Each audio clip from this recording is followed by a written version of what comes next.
જમ્મુ કાશ્મીરમાં ઠંડી અને ધુમ્મસનો કહેર જોવા મળી રહ્યો છે। જમ્મુ અને શ્રીનગરમાં ધુમ્મસની ચાદર છવાઈ છે। પ્રખ્યાત દાલ લેક ધુમ્મસથી ઢંકાઈ ગયું છે।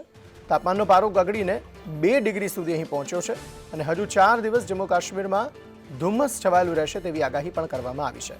શ્રીનગરમાં લેકની આસપાસ વધુ ધુમ્મસ જોવા મળી રહ્યું છે। વાહનો પણ લાઇટ્સ ચાલુ રાખીને દિવસે લાઇટ્સ ચાલુ રાખીને ચલાવવાની ફરજ પડી રહી છે। એટલું ધુમ્મસ આ વિસ્તારમાં જોવા મળી રહ્યું છે। તસવીરોમાં આપ જોઈ રહ્યા છો, લગભગ ઝીરો વિઝિબિલિટી છે। સામે કોઈ વ્યક્તિ ઊભું હોય તો પણ ન દેખાય તેટલું ધુમ્મસ આ વિસ્તારમાં અત્યારે જોવા મળી રહ્યું છે, જેને પગલે વાહનોની લાઇટ્સ ચાલુ રાખીને વાહન ચલાવવાની વાહન ચાલકોને ફરજ પડી રહી છે। જમ્મુ શ્રીનગરના પ્રખ્યાત દલ લેકના આ દ્રશ્યો છે।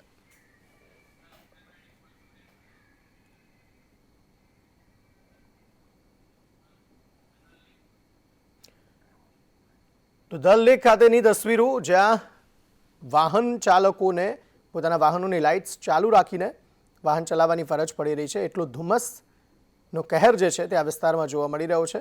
ઉત્તર ભારતના જે અલગ અલગ રાજ્યો છે તેમાં પુષ્કળ પ્રમાણમાં અત્યારે ઠંડી પડી રહી છે।